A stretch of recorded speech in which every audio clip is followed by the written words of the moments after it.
وَلَقَدْ يَسَّرْنَا الْقُرْآنَ لِلذِّكْرِ فَهَلْ مِن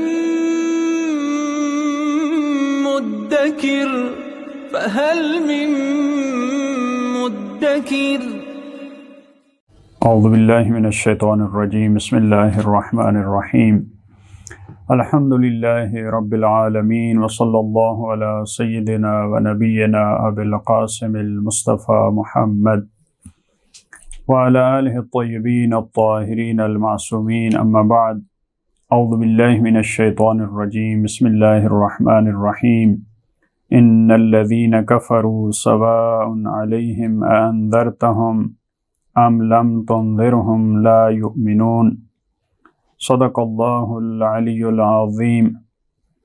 سورہ بقرہ کی آیت نمبر 6 میں پروردگار عالم نے ایک دوسرے گروہ کا تذکرہ فرمایا۔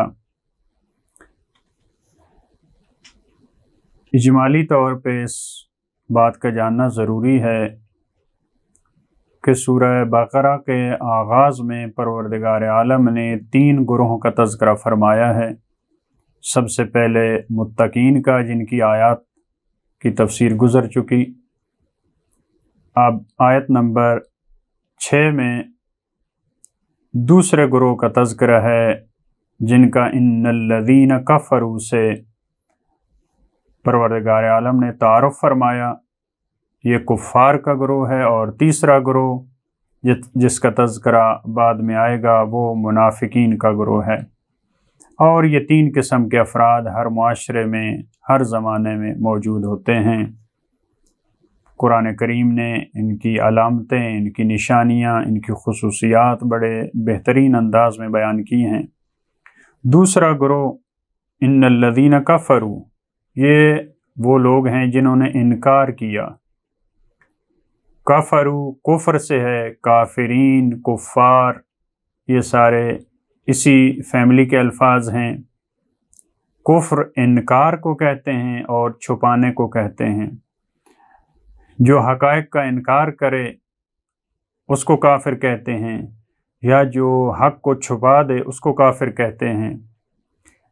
لہذا خود کافر کے جو معنی ہے اس سے معلوم ہے کہ وہ افراد جن تک قرآن کا پیغام نہیں پہنچا، جن تک خدا کا پیغام نہیں پہنچا، جن تک اہل بیت علیہم السلام کا، محمد و آل محمد کا پیغام نہیں پہنچا، اگر وہ قرآن کو نہیں مانتے، اگر وہ اہل بیت کو نہیں مانتے تو وہ کافر نہیں ہیں۔ کیوں؟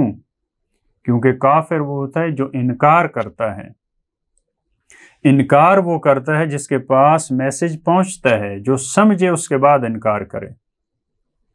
جس کو اس چیز کا علم ہی نہیں، وہ انکار کیسے کرے؟ جو حقائق کو چھپائے وہ کافر ہوتا ہے۔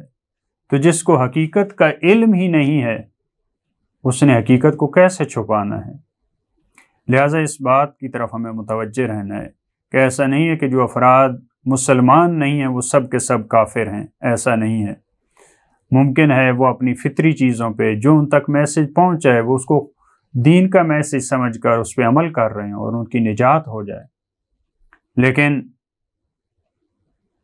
حق واضح ہونے کے بعد، حق پہنچنے کے بعد جو انکار کرتا ہے، جو اس کو چھپاتا ہے حقائق کو، یہ آیات اس کے حالات کو بیان کر رہی ہیں۔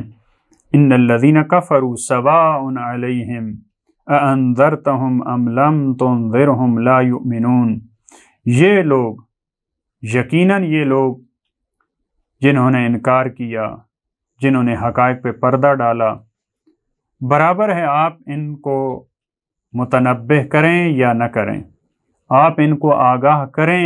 انذرتہم، انذر، انذار، منذر، اس لفظ کا مطلب ہوتا ہے آگاہ کرنا، متنبہ کرنا۔ لہذا اللہ کے رسول کو مخاطب قرار دیتے ہوئے فرمایا سواء علیہم اانذرتہم ام لم تنذرہم لا یؤمنون، یہ کافر جو حقائق کا انکار کرنے والے ہیں، جو حق کو چھپانے والے ہیں، آپ ان کو انذار کریں یا نہ کریں، آپ ان کو ڈرائیں یا نہ ڈرائیں، آپ ان کو متنبہ کریں یا نہ کریں، آپ ان کو خبردار کریں یا نہ کریں، ان کے لیے مساوی ہے، ان کے لیے کوئی فرق نہیں ہے۔ اور یہ فقط ایک دعویٰ نہیں ہے، بلکہ یہ خود ان کا اقرار بھی اس بات پہ گواہ ہے کہ وہ انبیاء کو کفار، انبیاء کو مخاطب قرار دیتے ہوئے کہتے تھے سواء علینا اوعظت ام لم تکن من الواعظین، کہتے تھے کہ آپ ہمیں واعظ کریں یا نہ کریں، ہمارے لیے کوئی فرق نہیں ہے، آپ ہمیں نصیحت کریں۔ خود ان کا اعتراف بھی اس بات کی گواہی دے رہا ہے، یعنی وہ کہتے تھے کہ ہم پہ اثر نہیں ہونے والا۔ بعض دفعہ کہتے تھے ہمارے دل فی اکنتن، پردے میں ہے، غلاف میں ہے۔ کبھی غلف کا لفظ اپنے لیے استعمال کرتے تھے کہ ہمارے دلوں پہ غلاف چڑھا ہے، ہم ہدایت کا پیغام نہیں لیں گے، ہم قبول نہیں کریں گے۔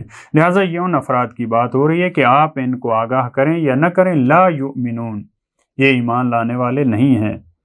کیوں؟ ختم اللہ علی قلوبہم، البتہ یہ وہ افراد نہیں ہیں جو ابتدائی طور پہ کافر ہوتے ہیں، آپ ان کو پیغام دیتے ہیں، کیونکہ ان افراد میں سے کتنے ایسے کافر ہیں جنہوں نے اسلام قبول کیا۔ آپ صدر اسلام کی تاریخ دیکھیں، کتنے صحابہ ایسے ہیں جو پہلے مسلمان نہیں تھے، کافر تھے، مشرک تھے، بعد میں انہوں نے اسلام قبول کیا۔ لہٰذا یہ خاص گروہ جو منکر ہیں، جو ہٹ دھرم ہیں، جو حق کے مقابلے میں ڈٹ جانے والے ہیں، یہ ان کی بات ہو رہی ہے۔ ختم اللہ علی قلوبہم، یہ کیوں قبول نہیں کرتے حق کا پیغام؟ کیونکہ اللہ نے ان کے دلوں پہ مہر لگا دی ہے۔ ختم اللہ، ختم، طبع، اسی فیملی کا لفظ ہے خاتم، جو ہم کہتے ہیں خاتم النبیین، رسول اللہ کا جو لقب ہے ان کے لیے جو استعمال ہوتا ہے۔ مٹی یا موم کے ذریعے کسی چیز کو سیل کر دینا، بند کر دینا، جیسے ڈاک کو لاک کر دیا جاتا ہے، اس پہ موم لگا دیا جاتا ہے تاکہ اس کو کوئی کھول نہ سکے، اس کو عرب ختم کہتا ہے۔ ختم اللہ علی قلوبہم، پروردگار نے اس طرح ان کے دلوں کو موم کر دیا ہے، اس سے بند کر دیا ہے، اس پہ مہر لگا دی ہے۔ یعنی ان کے جیسے واٹر پروف کوئی چیز ہوتی ہے، بلٹ پروف کوئی چیز ہوتی ہے، اسی طرح ان کے دل ہدایت پروف ہو چکے ہیں، یعنی ہدایت کا پیغام اب اس میں نہیں جاتا۔ جتنی سرور کائنات ان کو تبلیغ کرتے رہیں، ہدایت کا پیغام دینے کی کوشش کریں، ان تک نہیں جاتا۔ لہذا ختم اللہ علی قلوبہم وعلی سمعہم، ان کے دلوں پہ بھی مہر لگ چکی ہے، ان کی سماعت پہ بھی مہر لگ چکی ہے، وعلی ابصارہم غشاوہ، اور ان کی آنکھوں پہ پردہ پڑ چکا ہے۔ غشاوہ اس پردہ کو کہتے ہیں جو کسی چیز کو مکمل طور پہ ڈھانپ دیتا ہے، ان کی آنکھوں پہ پردہ ہے۔ تو یہ ایسا نہیں ہے کہ اب یہ سنتے نہیں ہیں، یہ دیکھتے نہیں ہیں، یہ سنتے ہیں، دیکھتے ہیں، لیکن حق کی بات نہیں سنتے، حقائق کو نہیں دیکھتے۔ اس وجہ سے وہ بات سننے، وہ چیز دیکھنے کی وجہ سے ان کے دلوں پر، ان کے کانوں پر، ان کی آنکھوں، یہ تمام ان پہ پروردگار عالم نے مہر لگا دیا۔ وَلَهُمْ عَذَابٌ عَظِيمٌ، اور ان کے لیے بہت بڑا عذاب ہے۔ جو قبول نہیں کرتا، جو حق کا پیغام قبول نہیں کرتا، جو حق کے سامنے ڈٹ جاتا ہے، تو احادیث میں بھی موجود ہے کہ جو حق کے ساتھ ٹکر لیتا ہے، ٹکراتا ہے، وہ خود پاش پاش ہو جاتا ہے۔ لہذا ان کے لیے بہت بڑا عذاب ہے۔ وَمِنَ النَّاسِ مَن يَقُولُ آمَنَّا بِاللَّهِ، دیکھیں اس سے پہلے متقین کا تذکرہ، پھر آیت نمبر 6 اور 7 میں کافرین کا تذکرہ، اس کے بعد آیت نمبر 8 سے تقریباً بعد والی 13 آیات میں منافقین کا تذکرہ۔ وَمِنَ النَّاسِ مَن يَقُولُ آمَنَّا بِاللَّهِ وَبِالْيَوْمِ الْآخِرِ وَمَا هُمْ بِمُؤْمِنِينَ، اور لوگوں میں سے ایک ایسا بھی ہے، ایک گروہ ایسا ہے جو کہتا ہے ہم اللہ پہ ایمان لائے، ہم آخرت کے دن پہ ایمان لائے، وما ہم بمؤمنین، لیکن حقیقت میں وہ مومن نہیں ہیں۔ یہ منافق کی نشانی ہے، وہ زبان سے کچھ اور کہتا ہے، اس کے دل میں کچھ اور ہوتا ہے، اس کے دل میں کفر ہوتا ہے، اس کی زبان پہ اسلام ہوتا ہے، لہذا اس کو منافق کہتے ہیں۔ یہ فطرت کے خلاف بات کر رہا ہوتا ہے، یہ ضمیر کے خلاف بات کر رہا ہوتا ہے، یہ منافق ہے۔ لہذا فرمایا وما ہم بمؤمنین، یہ مومنین نہیں ہیں، یہ مومنین نہیں ہو سکتے۔ یخادعون اللہ والذین آمنوا، یخادعون اس کا مطلب ہوتا ہے کسی کو دھوکہ دینا، فریب دینا۔ عرب خدو اس اونٹنی کو کہتے ہیں جو کبھی دودھ دیتی ہے کبھی دودھ نہیں دیتی، کیونکہ وہ دھوکہ دیتی ہے۔ فرض کریں انسان کیا مہمان آئے، خصوصاً اس معاشرے اور اس ماحول میں انسان کو دودھ کی ضرورت ہے، لیکن جب اس کو ضرورت ہوتی ہے تو وہ اونٹنی دودھ نہیں دیتی، اس کو خدو کہا جاتا ہے۔ لہٰذا یہ افراد یخادعون اللہ، یہ اللہ کو دھوکہ دیتے ہیں۔ اب سوال یہ ہے کہ کیا اللہ کو دھوکہ دیا جا سکتا ہے؟ اللہ کو دھوکہ دینے کا مطلب ہے، خدا کو فریب دینے کا مطلب یہ اللہ کے نمائندوں کو فریب دیتے ہیں، اللہ کے رسول کو فریب دیتے ہیں۔ جیسے بات دوسری آیات میں ہے کہ یہ اللہ کو اذیت دیتے ہیں، یؤذون اللہ، تو اللہ کو اذیت دیتے ہیں یعنی اللہ کے نمائندوں کو۔ اسی طرح یہاں پہ یخادعون اللہ، یہ اللہ کو اپنے خیال کے مطابق اللہ کو دھوکہ دے رہے ہوتے ہیں، مومنین کو دھوکہ دے رہے ہوتے ہیں۔ وما یخدعون الا انفسہم، حالانکہ یہ دھوکہ نہیں دیتے مگر اپنے آپ کو۔ دیکھیں اگر ایک فرد، ایک مریض، اس کو ڈاکٹر میڈیسن لینے کا کہتا ہے، وہ لینے کی بجائے میڈیسن پھینک دیتا ہے اور ڈاکٹر کہتا ہے میں نے دوائی لے لی ہے، یہ ڈاکٹر کو دھوکہ دے رہا ہے، یہ اپنے آپ کو دھوکہ دے رہا ہے۔ یہ ممکن ہے مریض یہ سمجھ رہا ہو کہ میں ڈاکٹر کو دھوکہ دے رہا ہوں، میں اس کو فریب دے رہا ہوں، لیکن در حقیقت یہ اپنے آپ کو دھوکہ دے رہا ہے۔ لہٰذا وما یخدعون الا انفسہم وما یشعرون، لیکن ان کو شعور نہیں ہے۔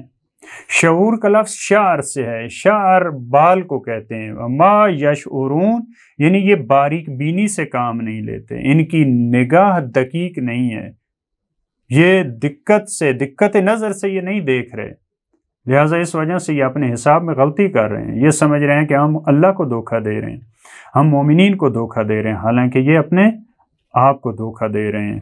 پروردگار سے دعا ہے کہ خدا ہمیں مومنین اور متقین کی صف سے قرار دے اور ہمیں کافرین اور منافقین اور ان کی خصوصیات سے بچنے کی توفیق عطا فرمائے۔ اللہم صلی علی محمد و آل محمد۔